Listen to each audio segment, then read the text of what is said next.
Good afternoon, students. You are all welcome to Science Vision. We are here again with the new lecture, which is continuation of first lecture. Today we will discuss scattering of light.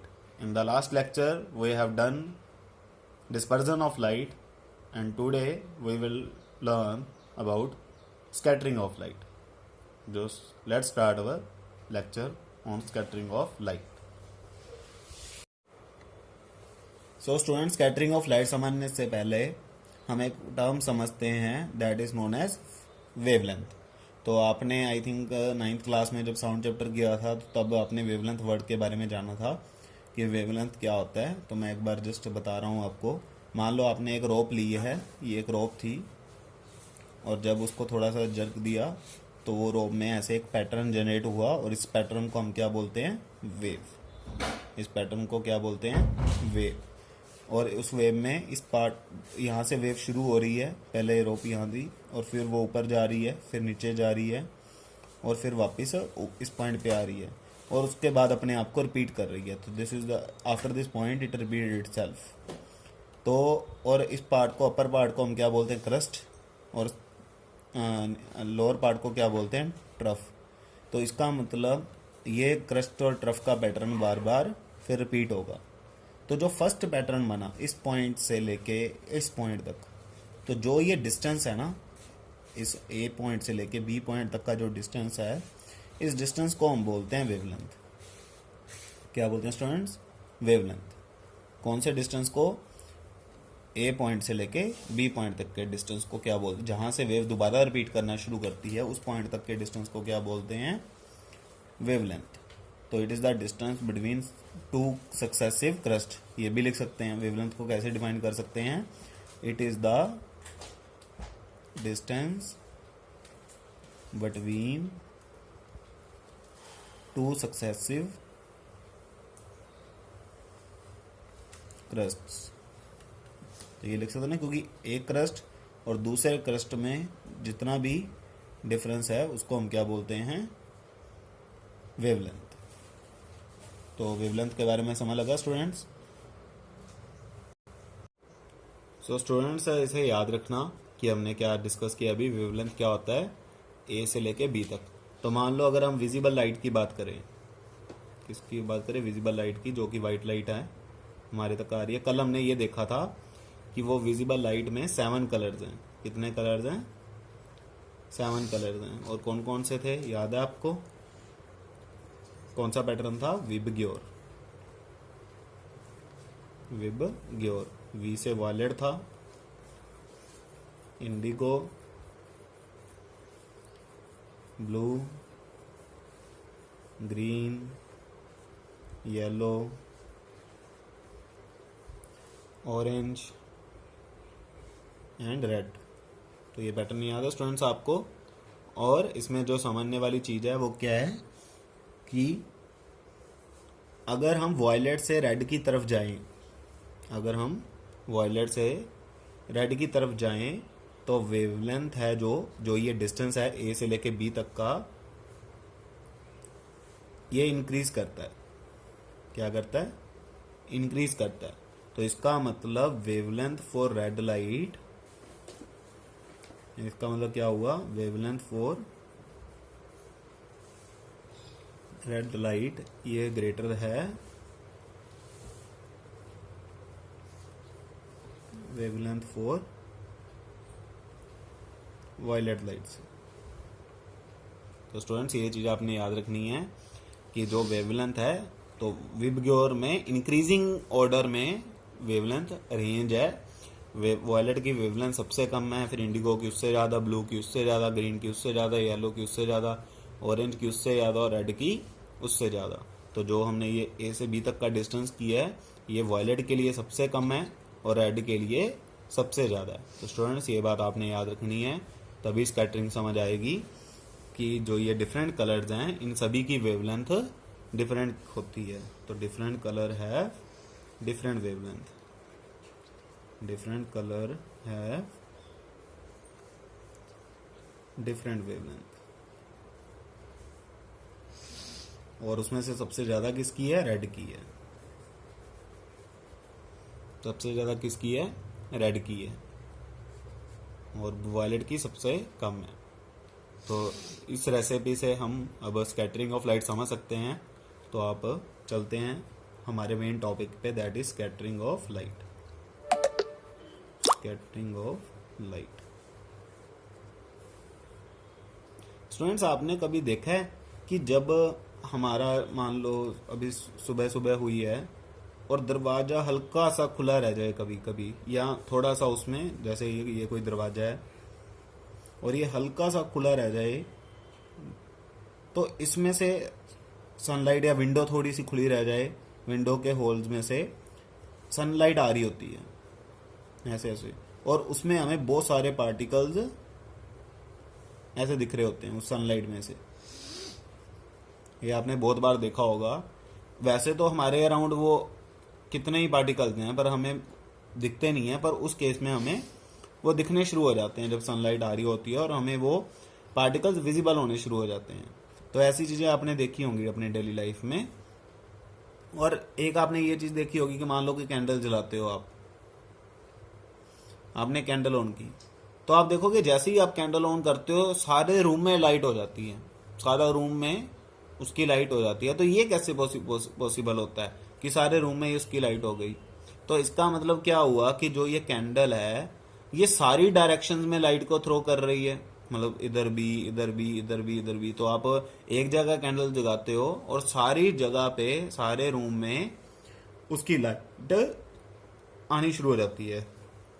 तो basically candle light को throw कर रही है और in all directions, in all directions, और हमें सारे room में विजिबिलिटी हो जाती है, हमें हर चीज़ दिखने लग जाती है रूम में जो जहाँ जहाँ पड़ी होती है। और इसी फिनोमिना को हमने क्या बोल दिया? इसी फिनोमिना को हमने क्या बोल दिया? Scattering of light. Scattering of light. Scattering का सिंपल मीनिंग है बिखरना, कि लाइट बिखर रही है सारी डायरेक्शंस में। जैसे उसमें क्या था? स्प्लिट हो रही थी 7 कलर्स में। इसमें जो लाइट है, चाहे व्हाइट लाइट है, कोई भी लाइट है, वो बिखरती है सारी डायरेक्शंस में। तो scattering of light means to throw light in various directions, in various directions. So students, समझ लगा कि what is scattering of light?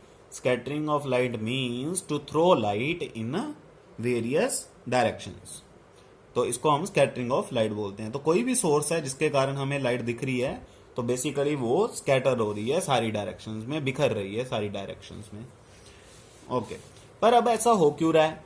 वो बिखर क्यों रही है? तो this is the important question. तो इसको समझते हैं स्टूडेंट्स। तो स्टूडेंट्स, अब हम समझते हैं कि कोज क्या है, what is the reason for scattering of light. तो स्टूडेंट्स, हमें पता है कि जो हमारी अर्थ है, जहाँ पे हम रहते हैं, इसके ऑल अराउंड एटमॉस्फेयर है बहुत बड़ा, जिसमें बहुत सारी गैसेस हैं, है ना, ओजोन लेयर है, सब कुछ है। और हमारे आसपास भी एयर है जिसकी कंपोजिशन आपको पता है कि 78% नाइट्रोजन है, 21% ऑक्सीजन है, 0.03% कार्बन डाइऑक्साइड है, वाटर वेपर्स हैं, ठीक है, एंड एनी अदर गैसेस हैं। तो हमें ये पता है। तो इसका मतलब हमारे आसपास, जो हम यहाँ पे खड़े हैं, हमारे आसपास बहुत कुछ है जो हमें घेरे रखा है। और आप यहाँ पे एक कैंडल जलाते हो जो कि लाइट को थ्रो करता है। तो इसका मतलब जब हम कैंडल जलाते हैं तो उसके आसपास बहुत सस्पेंडेड पार्टिकल्स हैं, वो चाहे गैसेस के हैं, वाटर वेपर्स हैं, डस्ट पार्टिकल्स हैं, कोई सस्पेंडेड पार्टिकल्स हैं हमारे पास जो हवा में सस्पेंडेड हैं। सस्पेंडेड का मतलब लटके हुए हैं, सस्पेंडेड पार्टिकल्स हैं, जैसे वाटर वेपर्स हैं, ठीक है, डस्ट पार्टिकल्स हैं, गैसियस हैं, बहुत सारा कुछ है।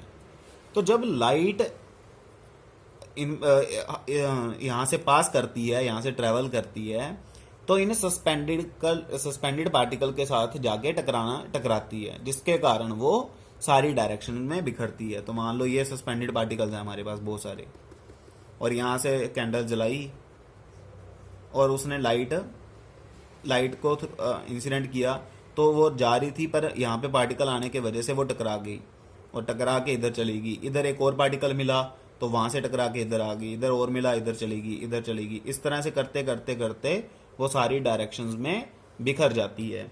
तो लाइट स्कैटर क्यों हुई? व्हेन लाइट स्कैटर क्यों हुई?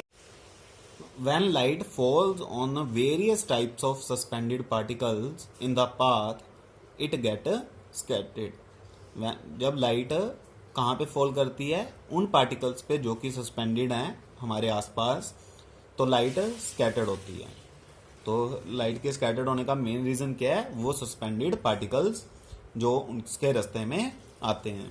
तो इसका मतलब अगर उसके रास्ते में ऐसा कुछ ना आए तो लाइट नहीं बिखरेगी और हमें वहां पे रोशनी नहीं दिखेगी।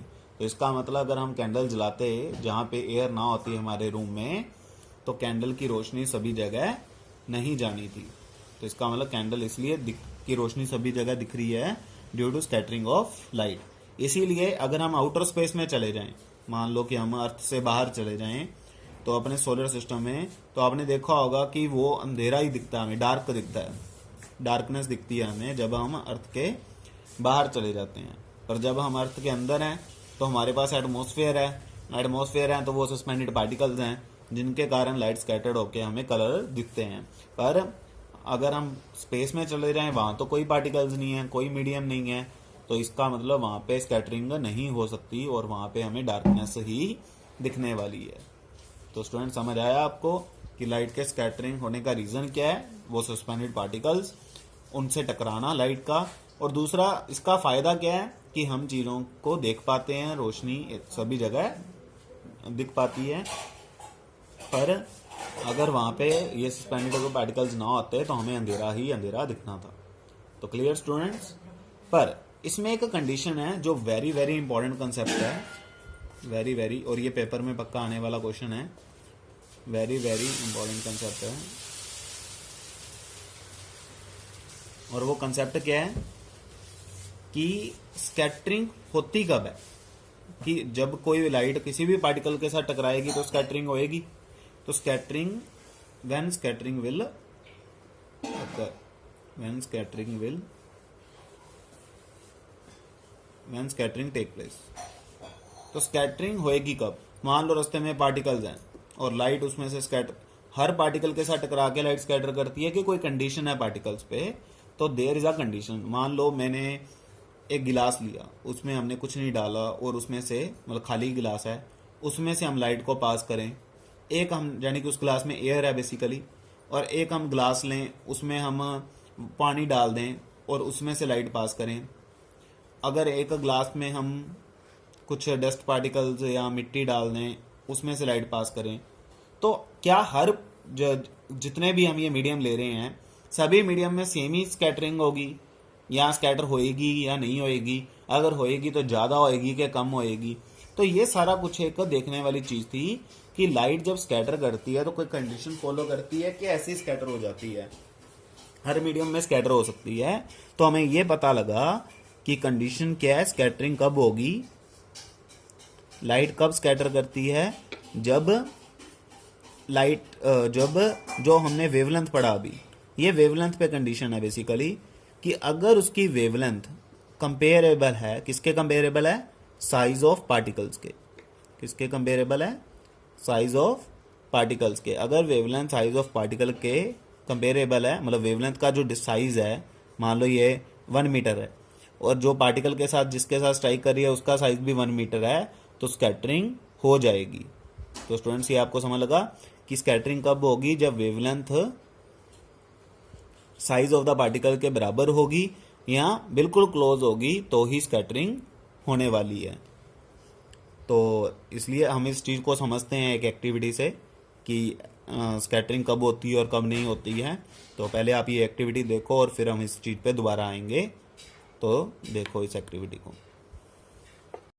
Good evening, students. You are all welcome in Science Vision. We are here with a new activity which is based on scattering of light. So, for this activity, we require a transparent glass, some amount of water, a mastic box, dhoop means agarbatti, and a source of light which is laser light. So let's start our activity. So firstly we switch off the light.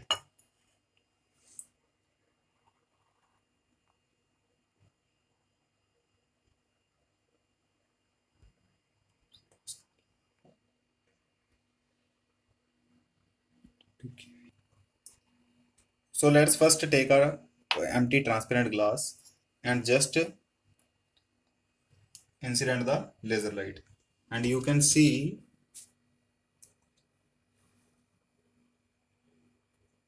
laser light get directly pass and incident on the wall. So now let's put some water in the transparent glass and let us see what happens. Now I am again incidenting the light, and you can see the light ray pass in the glass also, and light get outside the glass.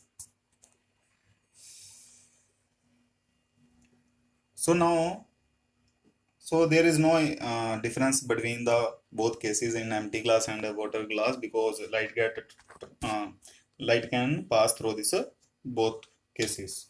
So now take the water in another glass and take a agarbatti to produce smoke in the glass.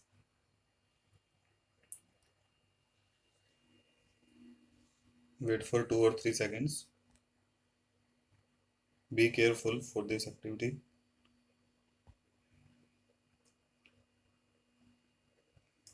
And now, and place it in center on the center of slab and cover it with the transparent glass, and you can see we can collect the smoke in the glass by this way. So now instead of water I take smoke in the glass, and you can see the smoke is going in a straight way, vertical way.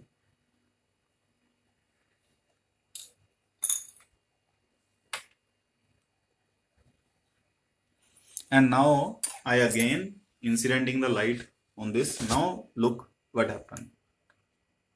Oh, the whole glass appear green in color. But this is not happened in before two cases. So it is interesting to note down the whole glass get a green color. So why this happen? This is due to the scattering of light.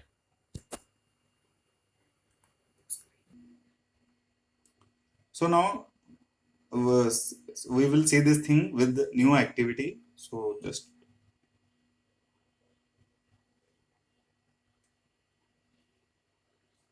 so take some water in this transparent glass. We have water.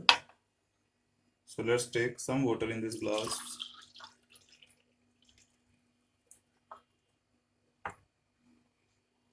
And some add 1 teaspoon of milk in it.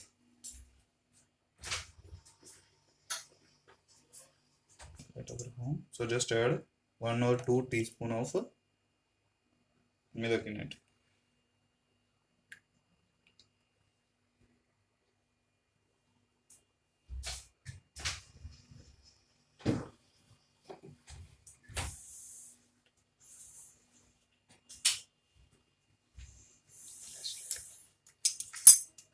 Now we will see what happen when I will incident the light in this glass.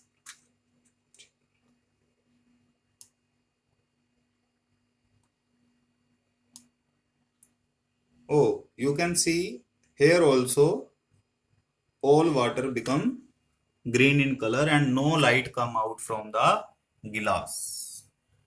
No light will come out from this glass.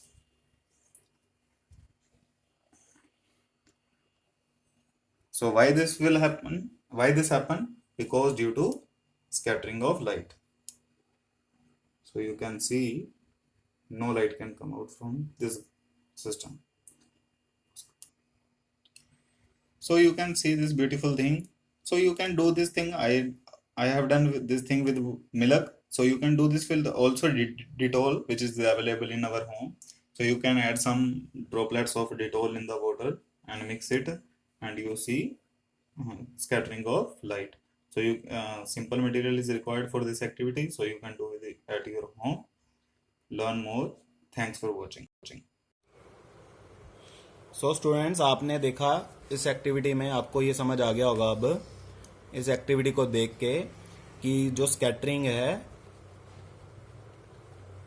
वो किस चीज़ पे depend करती है, size of particles पे।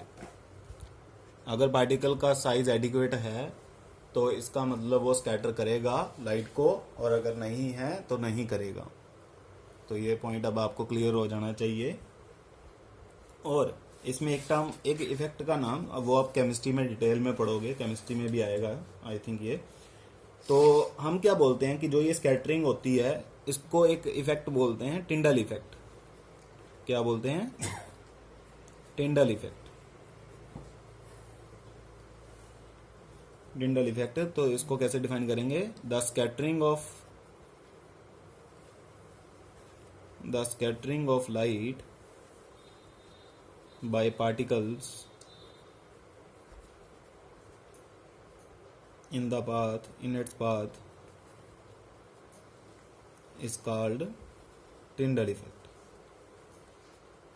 तो ये definition बस पता होनी चाहिए आपको, मतलब सेम ही मीनिंग है। स्कैटरिंग को ही बस टिंडल इफेक्ट बोला गया है कि जब लाइट पास करे पार्टिकल्स के बीच में से। तो अब हमने क्या देखा? देखो, हमारे पास जो पार्टिकल तो हैं, जो हमारे आसपास हैं, वो हमें दिखाई तो देते नहीं, दे कांट बी सीन। तो इसका मतलब उनका साइज बहुत ज़्यादा स्मॉल है। So size of particle is very small. तो इसका मतलब अब हमारे पास और अभी मैंने क्या बताया था कि जो वेवलेंथ है वो कंपेरेबल होनी चाहिए साइज ऑफ पार्टिकल के। तो इसका मतलब अगर साइज ऑफ पार्टिकल स्मॉल है तो वेवलेंथ का स्मॉल होना भी जरूरी हो गया, तभी स्कैटरिंग होगी। तो स्टूडेंट, इससे बहुत ज़्यादा इंपॉर्टेंट पॉइंट सामने आता है कि जो स्मॉल वेवलेंथ है वो मोर स्कैटर करती है, और जो लॉन्गर वेवलेंथ है वो लेस स्कैटर करती है। और इस चीज़ का बहुत ज़्यादा इंपॉर्टेंस है स्टूडेंट्स कि जो स्मॉल वेवलेंथ है वो मोर स्कैटर करती है, और जो लॉन्गर वेवलेंथ है वो लेस स्कैटर करती है। तो इसका मतलब अभी मैंने क्या बताया था विबग्योर में अगर हम वॉयलेट से रेड कलर की तरफ जाएं तो वेवलेंथ इंक्रीज करती है। तो इसका मतलब रेड की वेवलेंथ वॉयलेट से ज़्यादा हुई, तो इसका मतलब वॉयलेट की कम है। तो अभी हमने कहा कि जो स्मॉल वेवलेंथ है वो ज़्यादा स्कैटर करेगी। तो स्मॉल वेवलेंथ कौन है? वॉयलेट। तो ये लार्ज स्कैटरिंग करेगा, सबसे ज़्यादा स्कैटरिंग करेगा वॉयलेट कलर, और रेड कलर सबसे कम स्कैटरिंग करेगा। तो स्टूडेंट्स, ये पॉइंट समझ आता है आपको कि जिसकी वेवलेंथ ज़्यादा होगी वो कम स्कैटर करेगा, और जिसकी वेवलेंथ कम होगी वो ज़्यादा स्कैटर करेगा। तो इसका मतलब scattering is inversely proportional to wavelength.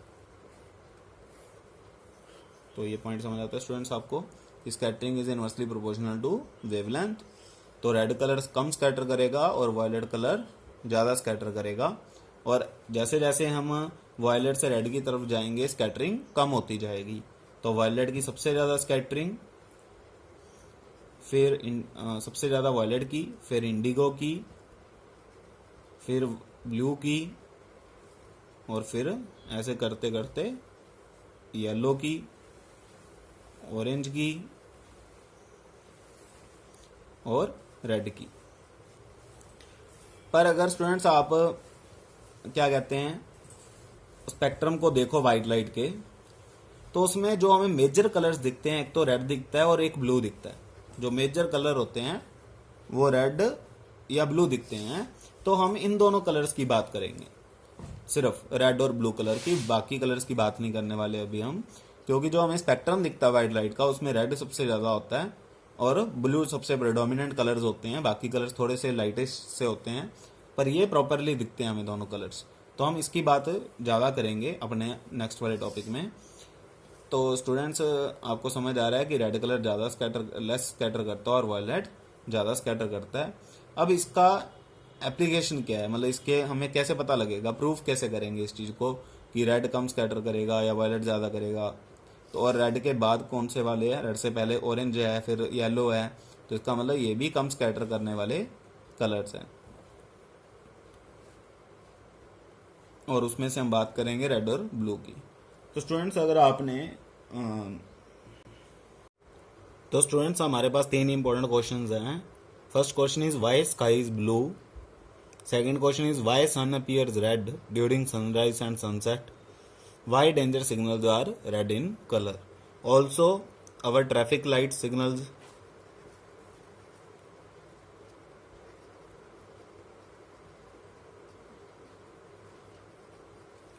वो भी रेड क्यों होते हैं, येलो क्यों होते हैं और ग्रीन क्यों होते हैं।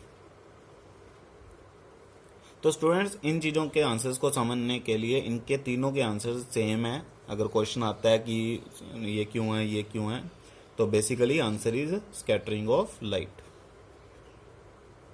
Scattering of light. तो हमने इसी लाइन से शुरू करना आंसर कि sky is blue, sky appears to be blue because scattering of light. तो ये होता कैसे है स्टूडेंट्स, इसको समझने के लिए ये एक्सप्लेनेशन देखो आप ध्यान से। तो मान लो कि ये हमारी अर्थ है और इस पे हम खड़े हैं और ये उसका एटमॉस्फेयर है और यहाँ पे सन है जो कि लाइट को थ्रो कर रहा है। तो ये लाइट को थ्रो कर रहा है और लाइट हमारे तक पहुँच रही है और ये वाइट लाइट है, ये हमें समझ आता है। तो इस डायरेक्शन में लाइट आ रही है। अब स्टूडेंट्स, इसमें अगर 7 कलर्स हैं तो वॉयलेट, विब,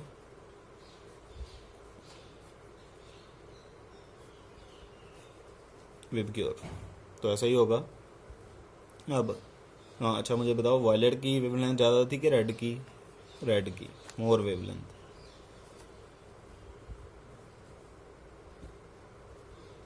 और वॉयलेट की लेस वेवलेंथ।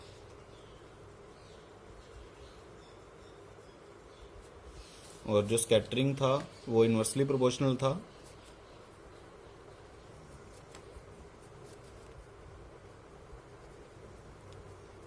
तो इसका मतलब अगर इसकी लेस वेवलेंथ है तो स्कैटरिंग ज़्यादा होगी, मोर स्कैटरिंग। और इसकी मोर वेवलेंथ है तो लेस स्कैटरिंग। हाँ स्टूडेंट, ऐसा ही होगा। तब देखो, जैसे ही ये लाइट हमारे एटमॉस्फेयर में एंटर करेगी तो हमारे तक पहुंचने से पहले ही वो स्कैटर हो जाएगी, वो बिखर जाएगी। पर कौन सा कलर सबसे ज़्यादा बिखरेगा? वायलेट। तो वायलेट कलर सबसे ज़्यादा बिखरेगा सारी जगह में। तो ऐसे ऐसे सारी जगह में कौन सा कलर बिखरेगा? Violet colour. और फिर धीरे धीरे बाकी कलर्स आगे बढ़ेंगे और सबसे कम कौन बिखरेगा? Red colour. तो इसका मतलब हमारे तक पहुंचेगा कौन सा, क्योंकि वो बिखरा नहीं होगा तो वो ट्रैवल कर पाएगा। तो कौन सा कलर पहुंचेगा? रेड कलर पहुंचेगा, रेड येलोइश सा कलर पहुंचेगा हमारे तक। और यहाँ पे कौन सा दिखेगा हमें कलर? ब्लूइश कलर दिखेगा और वायलेट कलर दिखेगा। पर स्टूडेंट, जैसे मैंने आपको बताया कि हम रेड और वायलेट की बात करेंगे और रेड और ब्लू की बात करेंगे क्योंकि ये दोनों ही प्रेडोमिनेंट कलर हैं जो हमें दिखते हैं। तो इसका मतलब वायलेट की बजाय हमें कौन सा कलर दिखेगा? क्योंकि ब्लू कलर ज़्यादा दिखता है हमें, तो स्कैटर हुआ कलर कौन सा दिखेगा? ब्लू कलर दिखेगा, क्योंकि उसकी भी वेवलेंथ बहुत कम है। तो उसकी वेवलेंथ कंपेरेबल है, क्योंकि ये एटमॉस्फेयर है तो इसमें बहुत सारे सस्पेंडेड पार्टिकल्स होंगे। वो वाटर वेपर्स हो सकते हैं, डस्ट पार्टिकल्स हो सकते हैं, गैसेस हो सकती हैं। तो बेसिकली ऑक्सीजन, नाइट्रोजन, इनमें गैसेस एटमॉस्फेयर में तो उन पे जब फोल्ड करेगी ये लाइट तो स्कैटर करेगी और वायलेट कलर सबसे ज़्यादा स्कैटर कर जाएगा। पर हमारी आइज़ है वो ब्लू कलर के लिए सेंसिटिव हैं, तो इस कारण से हमें ब्लू कलर ज़्यादा दिखेगा। तो इसीलिए हमें क्या दिखता है कि जो हमारा स्काई है वो ब्लू है। तो ये स्काई सारा हमें क्या दिखता है, स्काई है क्या बेसिकली एटमॉस्फेयर की लेयर ही है ना। पर सबसे ज़्यादा कलर लेयर में कौन सा गया है, वॉयलेट या ब्लू। तो इसका मतलब ब्लू कलर हमें सबसे ज़्यादा दिखेगा। और सबसे कम स्कैटर कौन हुआ है, रेड कलर। तो सबसे दूर कौन जा सकता है, सबसे दूर कौन सा कलर ट्रैवल कर सकता है, रेड या येलो कलर सबसे ज़्यादा दूर जा सकता है। तो इसका मतलब हमारी आंखों तक कौन सा कलर पहुंचेगा, रेड कलर। तो इसका मतलब सन हमें कौन से कलर का दिखेगा, रेड कलर का दिखेगा। तो दैट्स वाई जब सनराइज होता है वो सबसे दूर होता है। ड्यूरिंग सनराइज सन हमसे सबसे दूर होता है। जैसे जैसे वो राइज करता है तो वैसे वैसे वो हमारे नज़दीक आता रहता है। पर जब सनराइज होना होता है तो वो हमसे सबसे दूर होता है। और सबसे दूर होने के कारण हमारे तक सिर्फ कौन सा कलर पहुंचता है, रेड कलर पहुंच पाता है। और हमें सन रेड दिखाई देता है और बाकी ब्लू कलर वो स्कैटर कर जाता है। पर जैसे ही सन थोड़ा सा ऊपर आने लगता है तो डिस्टेंस कम होना शुरू हो जाता है और फिर सारे कलर्स येलो या बाकी कलर मिलके वाइट लाइट बनाने की कोशिश करते हैं। पर तब हमें कौन सा कलर दिखता है, रेड कलर दिखता है। और जब सन सेट होना होता है तब भी वो हमसे सबसे दूर होता है। और सबसे दूर होने के कारण वो हमारे पास सिर्फ रेड कलर पहुंच पाता है, क्योंकि बाकी कलर स्कैटर कर जाते हैं पर रेड कलर स्कैटर नहीं करता। तो इसलिए हमें दूर से वो रेड या येलोइश कलर का दिखाई देना शुरू हो जाता है। तो हम इसी चीज़ को एक एक्टिविटी के साथ समझेंगे। तो हम एक एक्टिविटी करते हैं और फिर देखते हैं कि ये चीज़ हमें समझ आती है या नहीं। तो let us see. Let's start our activity. For this activity, we require a transparent box, some water, Dettol, laser light, and a white light source, which is your mobile torch or simple torch you can use. So let's start our activity. Firstly, pour some water into the transparent box, fill it properly up to the brim. Now incident the light, so you can clearly see the path of the laser light into the water. So now I incident our white light source, and you see from this wall of the, so you can see the white light here because our source is of white light. And if I incident on this water, you can see the white light here. So now let's do an interesting thing. We add some drops of Dettol here.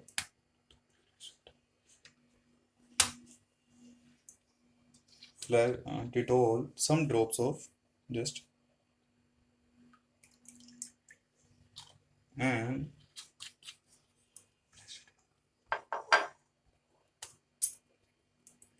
now we will incident our white light and we will see what happen at the boundary of the wall.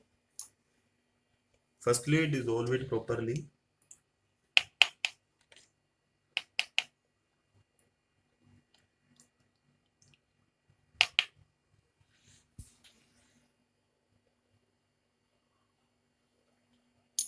If you find that Dettol is less, you can add more because quantity of water is more taken by me.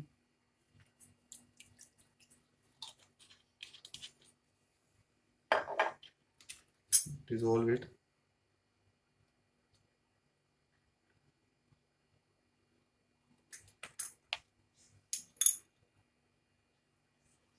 And then after incidenting, you can find that the source of light appears yellow, which is just like a sun. So you can feel but if you see the upper view, you can see there is a sky blue color here on the near to the source of light. But at very far distance from the light at the wall, you can find the color is purely yellow, just like sun color. So you can visualize the sun at your home with this simple activity. You have torchlight at your home, you have water, you have milk, you have Dettol. So you can see this simple activity, but a great visualization of sun. How why sun is appear to be red or yellow and why sky is blue. You can see with this simple activity at your home. So you do this activity at your home and learn more. Students अभी आपने देखा कि हमारे पास एक container था, उस container में हमने पानी लिया और उसमें हमने थोड़ी सी डिटोल डाल दी, जिसके कारण उसमें सस्पेंडेड पार्टिकल्स मिल गए। तो हमने बेसिकली एक आर्टिफिशियल एटमॉस्फेयर सा क्रिएट कर लिया। और फिर हमने यहाँ सन की तरह, जैसे सन से लाइट आती है वैसे हमारे मोबाइल से लाइट आ रही थी। तो मोबाइल से लाइट आई तो जैसे ही अंदर एंटर की उसे एटमॉस्फेयर दिखा, तो जो ब्लू कलर था वो स्कैटर कर गया, वाइट लाइट का जो ब्लू कलर था वो स्कैटर कर गया, तो वो दूर तक नहीं जा पाया। पर जो येलो कलर था वो दूर तक जा पा रहा था, क्योंकि उसकी वेवलेंथ ज़्यादा है as compare to blue colour, तो वो कम स्कैटर हुआ और हमें दूर तक दिखाई दे रहा था। जब हम यहाँ पे खड़े होकर देख रहे थे तो हमें यहाँ पे कौन सा कलर दिख रहा था? ब्लू कलर दिख रहा था। और जो हमें यहाँ पे कौन सा दिख रहा था? येलो कलर दिख रहा था। हमें यहाँ पे येलो नहीं दिख रहा था, यहाँ पे सिर्फ ब्लू दिख रहा था, क्योंकि मोस्ट ऑफ द कलर जो स्कैटर हुआ है वो ब्लू हुआ है और जो स्कैटर नहीं हुआ वो येलो हुआ है, तो इसलिए वो दूर तक दिख रहा था। तो ये अब आप समझ पा रहे हो कि जो स्कैटरिंग है वो इन्वर्सली प्रोपोर्शनल टू वेवलेंथ होती है। तो जिसकी वेवलेंथ कम है उसकी स्कैटरिंग ज़्यादा है और जिसकी स्कैटरिंग वेवलेंथ ज़्यादा है उसकी स्कैटरिंग कम है।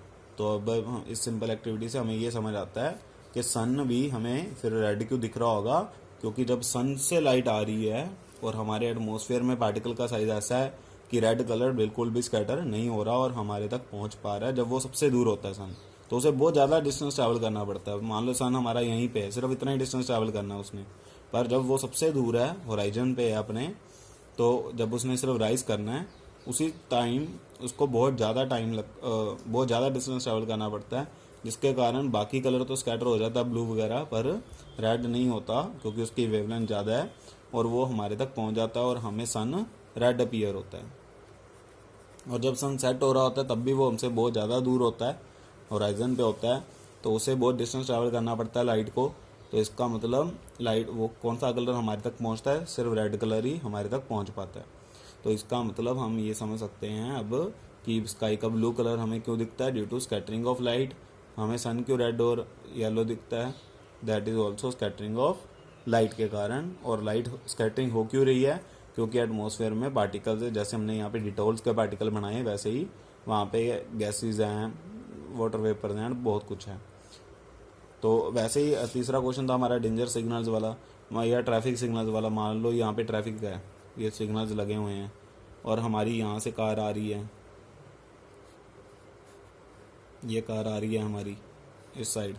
तो जब कार आ रही है तो ड्राइवर को रुकना है। अभी यहाँ पे मतलब पैदल चलने वालों का रास्ता ऑन हुआ है, तो उस ड्राइवर ने रोकना है, तो उसे दूर से ही पता लगना चाहिए ना। मान लो वो 60 किलोमीटर पर आवर से चल रहा है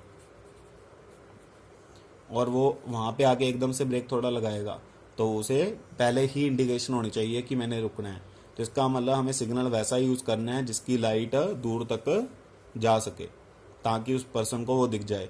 तो अभी हमने क्या सीखा कि कौन सी लाइट दूर जाएगी? जिसकी वेवलेंथ सबसे ज़्यादा होगी। तो रेड कलर की वेवलेंथ सबसे ज़्यादा है, इसीलिए वो दूर तक ट्रैवल कर पाएगा। तो ये रेड कलर यहाँ से दूर तक ट्रैवल कर पाएगा और हमें दिख जाएगा, इसीलिए हमने रुकने वाला जो स्टॉप वाला सिग्नल है वो रेड बनाया है। इसीलिए जो डेंजर साइंस है वो भी रेड बनाए जाते हैं, ताकि वो दूर से ही विजिबल हों दूर तक, क्योंकि यही एक ऐसा कलर है जो दूर तक ट्रैवल करता है। और बाकी कलर जैसे ग्रीन कलर है वो दूर तक ज़्यादा नहीं ट्रैवल कर सकता, जो ग्रीन कलर है। तो अगर वो दूर तक नहीं ट्रैवल कर सकता, मान लो अब कार वाला यहाँ तक पहुँच गया और रुका हुआ है, अब उसने चलना है कार वाले ने, तो जस्ट उसे दूर तक देखना ही नहीं है, वो बिल्कुल नज़दीक तो खड़ा है ट्रैफिक सिग्नल के। तो अगर ऐसा कलर भी होगा जो दूर तक नहीं जा रहा, वो भी काम आ जाएगा। तो इसलिए हम ग्रीन कलर यूज़ कर सकते हैं जब चलने वाला सिग्नल देना है, क्योंकि तब तो वो पर्सन बहुत नज़दीक ही खड़ा होगा। पर रुकने वाले के लिए वो दूर है और रुकने के लिए हमें ऐसा सिग्नल कलर चाहिए था जो दूर तक जा सके। तो students now I think it is clear to you कि what is scattering of light and उसके कंसिक्वेंस कॉजेज क्या है, उसके कंसिक्वेंस एप्लीकेशंस क्या हैं, हमने कैसे उस चीज़ को यूज़। आई थिंक आपको आज का लेक्चर समझ आया होगा। तो अगर फिर भी कोई प्रॉब्लम हो तो आप मुझे पर्सनली फ़ोन करके या व्हाट्सएप पे पूछ सकते हो। तो stay home, stay safe and thanks for watching.